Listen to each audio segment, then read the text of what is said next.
Bonjour à toutes et à tous, bienvenue dans les 500 miles du slot saison 1. Nous sommes à la 4e manche et nous nous retrouvons pour le 3e duel entre la Corvette et la Storm. Je suis Ben, votre présentateur, et je serai accompagné de Kate. Et voici donc la Chevrolet Corvette C5R de la Team Goodwrench qui sera pilotée par Eagle.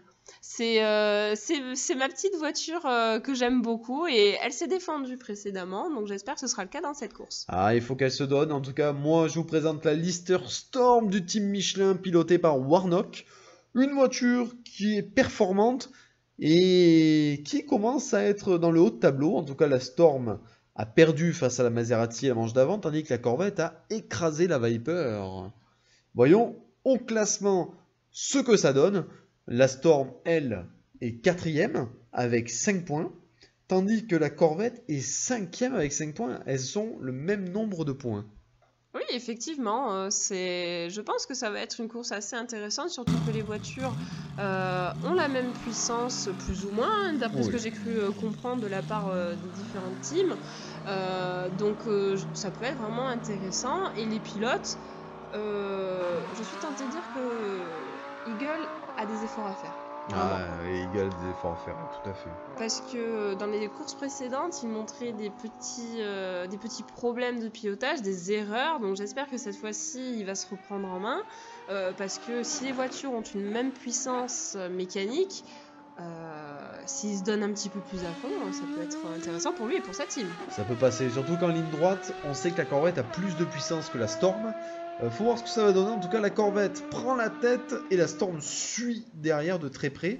C'est serré pour l'instant. C'est plus que serré même, hein. Les deux voitures se suivent à la trace. Ah oui, elle lui sent le train à la Corvette, hein. C'est très impressionnant. Ouais, en tout cas, on sent que les pilotes ne veulent rien lâcher. Là, regardez, la Storm commence à être un petit peu en retrait, hein. Mais on sent qu'elle est à l'aise dans les virages, contrairement à la Corvette, hein. Ouais, la Corvette ralentit énormément dans les virages, hein. La Storm met le coup d'accélérateur. Mais l'écart ne se réduit pas, hein. La Storm a du mal. La Corvette vraiment fait une belle perf. Ah ça y est là, regardez, la Storm commence à revenir, non? Elle revient par rapport au virage, parce que comme on voit, la Corvette elle ralentit beaucoup dans les virages et c'est vraiment le point fort de la Lister Storm, donc c'est là où elle rattrape son retard. Sauf qu'une fois la ligne droite engagée pour la Corvette, l'écart se creuse. Ouais, regardez, hop, la Corvette, grosse pointe, et la Storm commence à mettre des coups d'accélérateur. Et regardez, ça y est, il y a un retour. Là, il commence vraiment à y avoir un retour.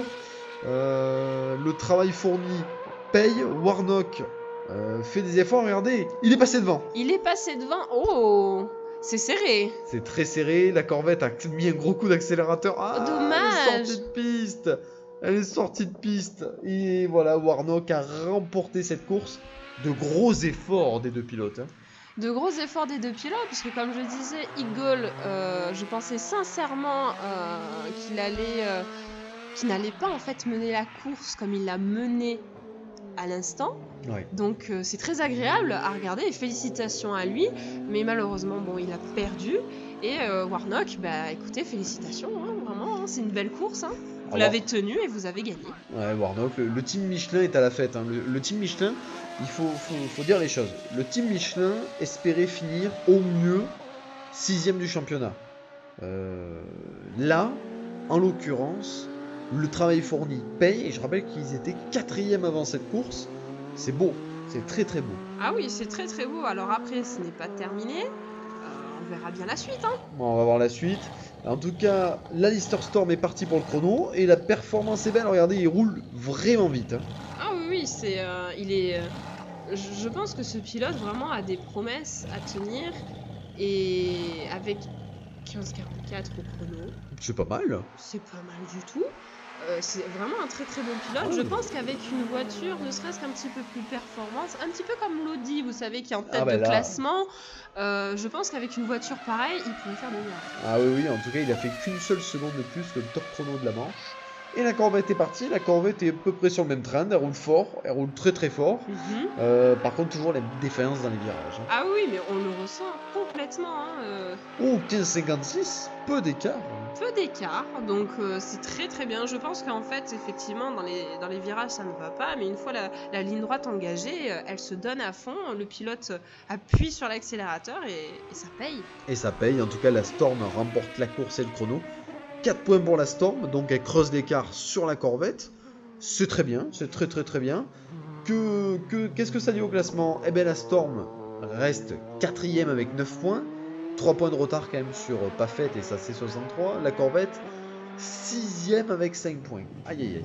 Oui, je pense que ça va être un coup dur pour la team, mais c'est pas grave, ce n'est pas terminé. Il reste encore beaucoup de duels, donc ils ont quand même le temps. Ils ont quand même le temps de se rattraper et de s'exercer. Ouais, tout à fait. En tout cas, on espère que ce 3e duel de la 4e manche vous a plu. On se retrouve bientôt pour le dernier duel de cette manche. Je vous dis à bientôt. À bientôt.